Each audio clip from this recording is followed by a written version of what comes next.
Memoirs of a Rugby Playing Gypsy. So it's about 2014. I'm looking at trying to get my New Zealand Sevens contract back, and I'm going to talk about the ways that I go about that. But I need to give you a bit of background information before the lead up to when I'm trying to get my New Zealand Sevens contract back and trying to get back in the team and the lengths that I want to go to do it. In 2012, I was contracted for the All Black Sevens. Was the first official naming of the All Black Sevens, changed from New Zealand Sevens to All Black Sevens for the branding, and AIG were involved in. Yeah, they were starting a new brand and calling it All Black Sevens because the Sevens goes all around the world and a lot of exposure, so they wanted the All Blacks name to be with them. So that switched from New Zealand Sevens to All Black Sevens. It was an endeavour to get the All Black brand out there, and New Zealand was also going to be part of the Olympics. Like, that was the start of Sevens being in the Olympics. So yeah, they changed the name. Yeah, that's what So 2012, I'm contracted to Taranaki Mitre 10 Cup, and I'm contracted to the All Black Sevens. At the end of the year, contracts are coming back up for renewal, and I get dropped from both sides. So I'm dropped from the Sevens, I'm dropped from Taranaki. I lose my way of making a wage, my breadwinner, and I'm forced to go back home from Taranaki back to Hamilton and sort of start again. So I moved back home to get money so that I can keep training hard and go for my contracts again. I start studying at the Waikato Institute of Technology. I'm doing a sports science degree. It was a three-year sports science degree. I go to Old Boys, Hamilton Old Boys Rugby Club. I know the Waikato coach was a hearty Old Boys fan, so I talked to Nigel Hotham and Greg Kirkham about my options, what club I should go to. They both thought I should go there because the Waikato coach would definitely watch me more and be more interested in me as a player. So I decided to go there, and it worked. So I made the Mitre 10 Cup team at the end of 2013. I play a whole season with Waikato, and in that season I think we lost the Ranfurly Shield to Otago, and I played 4 games I think, and then I wasn't the one that they wanted in the end. I think a Chiefs coach came to training, and he watched me for one training and said I wasn't the one because they needed a backup halfback to come and be the next sort of person that's going to be the halfback for the Chiefs. So he comes to training, watches me, and I'm not the one. The week following, they get a new halfback in, the bro Mick Snowden. I love you, brother. I know I can say your name because you won't debate it. Yeah, the bro Mick Snowden, we're in camp, and the new halfback comes in, and I'm welcoming him with open arms, and brother Mick, he's a bit sour. He's not shaking his hand, he's shaking his head, going, "What are you doing here?" Anyway, I'm showing the bro the moves and informing him of our role in the team and that, and making him feel welcome. After that, I'm just fully out the team. I went from starting halfback, starting the first 4 games, and then I'm out of the whole team altogether, playing development rugby. I don't know how that worked. It was just, I'm not too sure what happened. I thought I was doing all right, but obviously I wasn't, which is why I got replaced. The new fella came in. We were having a pretty tough season. We were down. We lost about 4 games in a row. Then the new fella came, and we had a revamp. I think he made a difference. He was pretty good in the 5th game. The boys were on fire. The full pack was hissing, and 4 weeks of getting drilled into us that we need to pull our heads in. Yeah, the boys did that, and started winning a few games and that. So that was good. Anyway, I'm getting carried away here. This is about me trying to get my Sevens contract back. So what happened was, I'm out the team. I get dropped from the Waikato team at the end of that year, and I've got to earn my contract back. So 2014, I'm fully off contract, and I'm just studying as a student, Bachelor of Sports Science at the Waikato Institute of Technology, and I'm also getting paid from my club to play. So I'm getting that plus my student allowance to help me get through the year and to tie me down until I've got the next rugby contract. I'm playing the whole club season. I'm playing as a free agent and I'm just enjoying it. I'm playing for Hamilton Old Boys 2014, and man, I'm playing some wicked rugby. So I reckon some of the best rugby of my whole career was 2014. I'm off the back of a New Zealand Sevens training regime, and I'm still fit and I'm fast, and I'm just doing whatever I want because I'm not contracted to anyone. Nobody's looking at me, and I'm just playing freely, and it's fun. I'm still going to the Waikato trainings on the Monday, Wednesday nights. So doing the Tuesday, Thursday nights training with the club, Monday, Wednesday with Waikato, trying to get another contract. And so yeah, I'm playing the best rugby I have been in many years, and since probably high school, maybe even like the start of my Taranaki club season in 2009 and 10. And I'm just playing mean, and I'm probably the informed halfback. Sorry about being humble, but yeah, I'm probably the informed halfback of the whole comp, and I don't get a contract. That's, it's not in the cards for me. And by then I'm just feeling like, oh my God, I must frickin' suck. Oh, I can't even get a Mitre 10 Cup contract. I must be shit. Yeah, young fella's come through and he's sealed a contract. He was mean. The bro Harry, he was mean. He deserved his contract too. He got that. So I think they're filled up at 9 in Waikato, and I'm searching everywhere. By that time, I'm going, oh, I need to go overseas. So I need to do something. I need to get paid for playing rugby. Oh, I've had enough of this, and I'm making highlights reels, and Rugby Hits Media is doing a highlights reel for me of my club season, and this is me like doing it. I'm going, oh, only dickheads make highlights reels. I must look like a dick. And then I'm just trying to put my name out there, trying to get a contract somewhere, or overseas or anything, if anyone sees it. I even get a couple of overseas offers. There was one from the bro Craig Tuhoro Senior.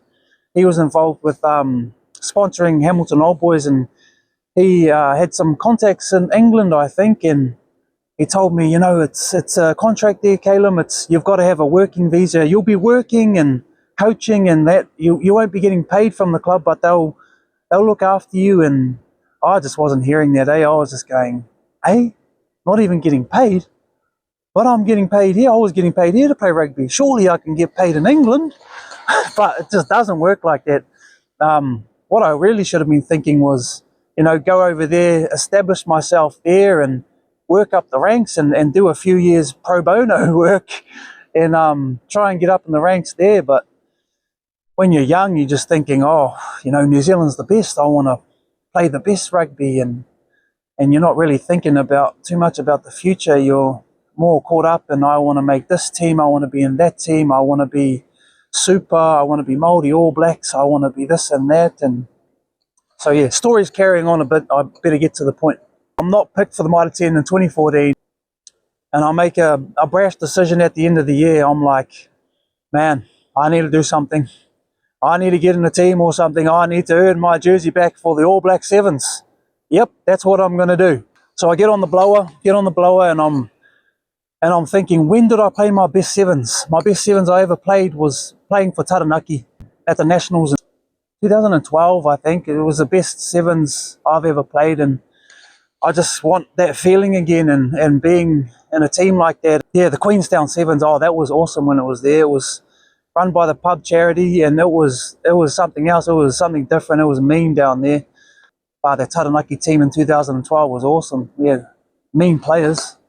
Oh yeah, James Marshall, Seta Tamani Valu, Warwick Lemert, Whaimutu Craft Chemist, Cody Ray. Well, we had so many good players in that team, and yeah, I wanted that vibe back again. So I get on the blower, I ring up the Taranaki coach, the Sevens coach, and I'm going, hey bro, I'm coming back to Taranaki. I'm gonna get my New Zealand Sevens contract back, and that's what I want to do. And he says to me, oh yeah bro, that's what I wanted to hear. I didn't want you coming down here just to be part of the team. And like, yeah, I'm committed. I want this contract back, and that's what I'm gonna be there to do. So we're talking about logistics and what I'm gonna do when I'm there. I'm trying to work out getting me a job and getting me a place to stay for the Sevens for the summer. Yeah, it's not coming together really, and so I'm not guaranteed work. I'm not guaranteed a place to stay. I don't have any money. I'm living with mum and dad in Hamilton, and I'm just like, I'm going. I got to go. So my plan is pack the car up, get in the car, live in the car when I'm in the Naki, shower at the beach with the showers by the beach, and go hearty, bro. You're going to get fit and you're going to be playing some mean sevens, and it's going to be all worth it because you'll get your contract back and you're going to be on top again. Packing the car and I'm ready to go. I think halfway on the drive down there, or just before I leave, I get a message from the bro, Bodine Waka. I don't know him yet. I haven't met him, and he just heard that I was coming down. And yeah, the bro offered, he said, oh, bro, what are you going to do when you get here? I said, oh, I was gonna stay in my car, bro. I'm going to live in my car. And then he goes, oh, bro, we've got a couch. That'll be more comfortable for you.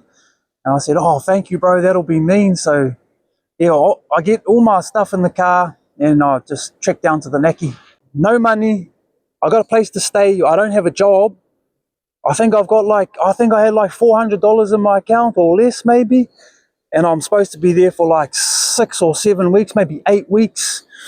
And I'm going down there and it's going to be all wonderful. So I get to Taranaki and drive to the bro's flat, and on Heta Road, there's the bro, Shawnee's there, Matty Tupa, Isaac Tanameo, this fella Gio, I can't remember his last name, Gio, and Bodine Waka, and they're all flatting together on Heta Road.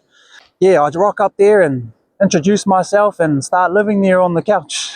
We start training, and we're training for the Taranaki Sevens, and we're having a few matches against Francis Douglas. The Sevens team is coming down to trainings, and we're doing scenario plays against them, and we're going hard, we're doing fitness. So we're training hard for a few weeks now, and the first tournament comes up, and it's over in, I think it's in Palmy, halfway point where Hawke's Bay, Taranaki and Manawatu, I think we all go there, and we're just having like a warm-up tourney. So the tourney's coming up, the teams get named, and I'm looking at the names on the sheets, and you know, when you look at the names on the sheets, you want to know what team you're in. Like, they never say it's the A's or the B's or the development team, or you know. So I'm trying to figure out what team I'm in, and I look at the names and I'm going, oh bro, I'm in the B team here. So I've traveled down without a hope in the world, and I'm playing this tournament, and I'm in the B team for the Taranaki side, and it's just a warm-up match. It's not even nationals or anything. I think the coach maybe wanted to see if I still had it or if I was still good. So yeah, maybe he was doing that, or he wanted me to lead the B team. I'm not too sure. I was chasing Emerson, the bro Emerson, Hawke's Bay. Mason Emerson. I'm at sweeper, and the bro Mason from Hawke's Bay, fast fella, fast as dude. He gets a runaway, and I'm chasing him down, and I'm trying to catch him, and he turns up the gear a bit, and then I turn up my gears a bit, and bang, my hammy goes. And I'm just like, oh, pretty gutted. I've moved my whole life to Taranaki, and I'm sleeping on the couch, got no money, and now I've got a pulled hammy. Damn it. We travel back on the bus to Taranaki, and I've got to do physio and rehab for the next 4 weeks. If I get through the next 4 weeks and recover well and bring my hamstring back to 100% health, I have a chance to be in the team to go to nationals.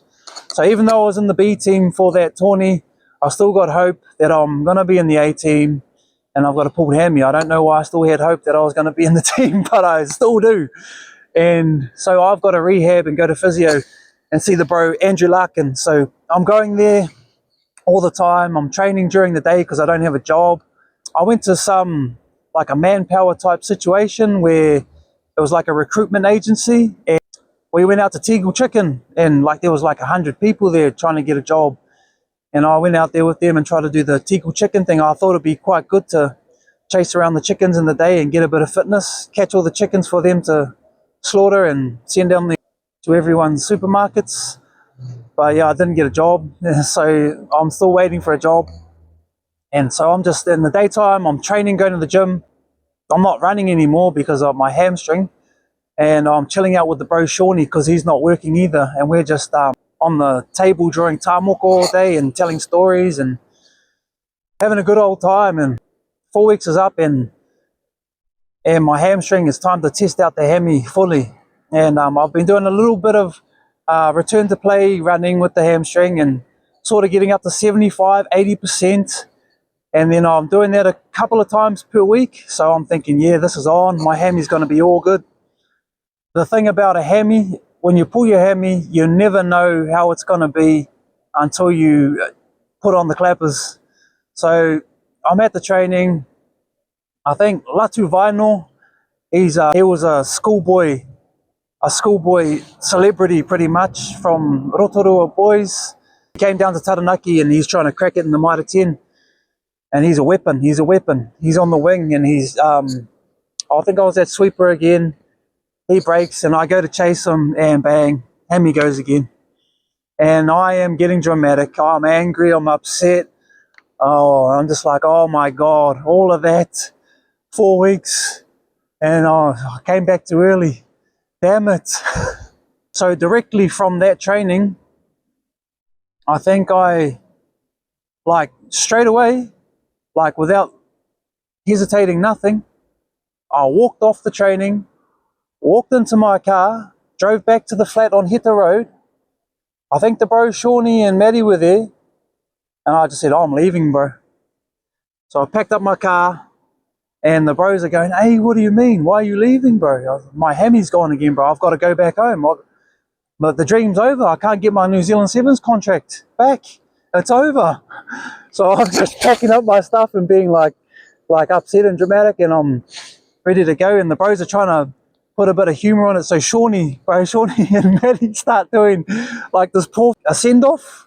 They're trying to do like a send-off for me, and I think they start doing like a little haka for me as I'm leaving the flat. So I'm packed up and I'm packing the car, leaving the flat, and the bros are waving to me. I love you, buds, love you, Buddha. Da, da, da. And yeah, that was crack up. That made me smile a little bit. And then I'm in the car, packed up, and I'm gonna go. I look at the gas light. It's on empty. I don't have any money. Where am I going? I make a pretty poor decision. Yeah, I thought I'm gonna have to steal some petrol here. I'm gonna have to do something. I'm gonna have to get some petrol from somewhere. I rock up to one of the petrol stations in New Plymouth. It's back in the day where you don't have to do the prepaid. I just fill the tank up, Fill the tank up and put the thing back on, put my cap on, and I'm driving off. Full tank of gas, and I'm out of there back to Hamilton. Like, looking back on that, that's pretty low. That's a low light there. That's not who I am as a person. That's that's getting into trouble stuff. That is not on. So back home, got my ass kicked from life again. Yeah, stolen gas in the car, and the dream of being in the New Zealand Sevens All Blacks is over for now. And the thing I got out of that was, or that experience is like, now it's thinking back going, man, that self-deprecating supporter that I was speaking to the bro Ship the other day about, he was explaining it to me, and it's about self-deprecating is about you're not valuing yourself enough, that you're supporting yourself. You're actually ensuring that you are going to be failing in the best way. So what you're actually doing is you're setting your bar this high. The bro was explaining it like, you're setting your bar this high, and you know you can never get there because your bar is always constantly getting higher and higher. And that's the kind of mental game that chasing contracts in rugby, or chasing a contract in the corporate world, or whatever you're doing, and it can lead you to that kind of mentality where you're never going to reach your own bar. So you're always constantly failing, but you're failing through success. You're going to make teams, you're going to be a good player, or you're going to be good at your job, or any mahi you do. But unless you're putting yourself first, nothing's ever going to be good enough. So he compared it to, you're just pushing everything to the side for this delusion, pretty much, for this dream that you're going to get this and you're going to get that, you're going to get this, and it's at your own expense. So you're pushing yourself to the side constantly to fulfill the need to chase these hopes and dreams that you have. I can't believe I was willing to go and be homeless and have no job, no money, and thought how was I going to eat? How was I going to be showering and be clean? And I'm just lucky the bro Bodine frickin' offered me a place to stay, and the bros were accommodating. Oh, and Matty Tupper, bro, he was letting me sleep in his room and stuff. Bro, those fellas were legends. Thank you to you fellas, like, for helping me out that time. And I know we don't see each other much these days, but I'll still shake your hand and say, "What's up, brother?" Thank you, boys. Back now, I was so desperate and so wanting to get that contract again, that like I just left my life in Hamilton. I was studying. I had a 3-year degree that I was doing, and I was doing well at it. I was doing really well. I was getting like high percentages on tests, and I was thriving in that environment, learning and being a student again. Like, if I had done it all over again, I would have stayed and just finished my degree and done rugby as a side thing, and hopefully, a contract would have come up here or there, or an opportunity. But I think the lesson here was I should have put myself first and thought about my future before thinking about any aspirations or dreams that I had in my head about being a professional player and being the man. And but especially being in New Zealand and being a rugby player, like, that's every little boy's dream, and that's all I ever wanted to do, was be a rugby player. I didn't even see any other options, whereas now I'm looking at options going, far out, this rugby stuff was only small time. You know that it's only going to last 10 years, 15 years tops, but in your head, when you're in it, when you're young, you're just like, I've got forever. This is going to last forever. I'm going to be sweet forever. And you're not thinking about injuries popping up, non-selection. You're not thinking about things that you can't control. So when you're finished the game, you're left with nothing if you do it like that. Whereas some people are so good at it. I think Conrad Smith, I think he done like a law degree as he was doing the rugby. I know people are still studying in the Chiefs right now, and they're at Waikato Uni and there, but I never thought of that as an option. I didn't think that. I was just always boom, boom, boom. I need to do this. I need to get in this team. I need to go there. Okay, once I'm there, I'm going to do that. Once I'm here, I'm going to do this. So my mind was always in the future, never focusing what was in front of me. And you've got to think about the life after rugby, because when you finish, if you don't do anything about it during the rugby, if you don't prioritize that, you'll come to the end of your career, or whatever, 10, 15 years it was for me, and you're just left going, where's my degree? Where's my master's? Where's something? You feel spat out by the rugby train, because that's the way that you handled it. I now know that I have a lot of knowledge in rugby, and a lot of knowledge in because I've had so many good leaders in my life. Like, I know what it is to be a leader now, and I know that I can be there for younger people as well. So yeah, it's hard when you're going through it. You're not thinking of these things. Well, I wasn't. I definitely wasn't. All it was to me was rugby, and chase the contract, chase the carrot. Doesn't matter what you're doing outside the game. You deal with that after. And when it hits you after, it can be pretty devastating when it hits you after. So doing something while you're in the game is probably the best way to go about it. Even when you're professional, even when you're super, even when you're going overseas for the big money. That's what I was sort of always banking on. Was I've been in so many teams that surely I can get a contract overseas. And one time they offered me one in Japan somewhere, and then they retracted it because I'd played New Zealand Sevens and I counted as an international player. So what they want for the international players is they want the All Black players, the Springbok players, all of those top marquee players to be their two internationals, or I think that's the way it works. But yeah, so I couldn't get in anywhere. And this Japanese team, they actually came to my agent and asked for me. And once they learned I'd played the sevens, they just said no to me. And it was like, what? This is what I was banking on for all these years. Like, how come I can't go overseas? And so yeah, do something about it while you're playing the rugby, and you should be sweet. Yeah, looking back now, I would have done it exactly the same way. So looking back now, I would have done the same. Maybe I would have focused on a bit of study or had a bit of interest in something else.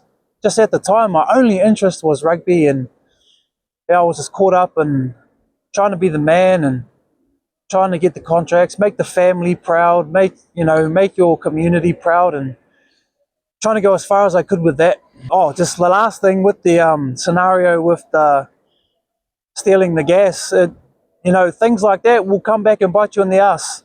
Because in 2015, somebody got injured in the Taranaki side, and I still was without a contract in Waikato, and I was still training with Waikato, trying to get in the team again. All these years, always trying to get in the team. Yeah, I'm trying to get in the Waikato team again, and it's sort of 2 years after I've been dropped from them. And the bro Jamo, he broke his leg against counties out at Odo in a preseason match. So I'm getting a call up from Mike Collins on the phone, and by this time I'm sort of giving up on the rugby. I'm going, I can't get in the teams again. I just can't. Nobody's thinking I'm good. I must be shit. So it's time to give up. And then I get this call. Like, honestly, I was thinking, like, right at that second, I was thinking, like, I'm done with rugby. This is over.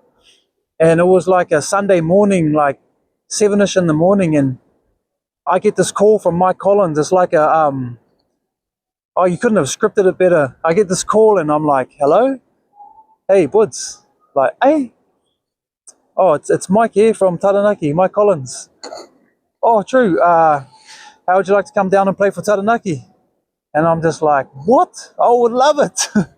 So anyway, I'm heading down there. I get a ride from David Galbraith, because he's there. He's going to do a presentation to the boys, mental skills presentation.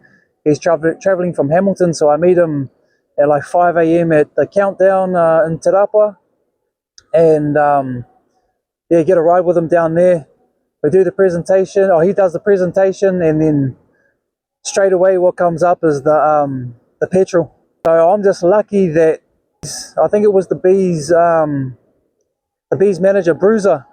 He's involved with the police, and he's a policeman, and he sort of helped me sort that out. And they didn't talk to me about it or anything. It just said, he's sorting it out, and something's going to be done. So thank you, Bruiser, for that, and thank you, Mike, for that.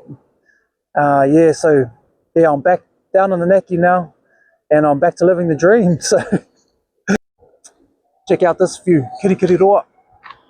You think we're all bogans here? Look at this.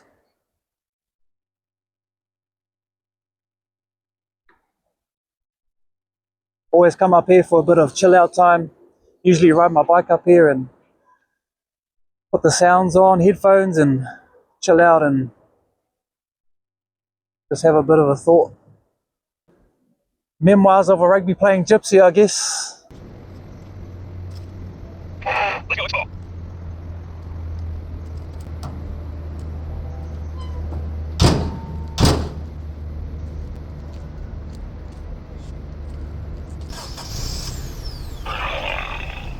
See ya!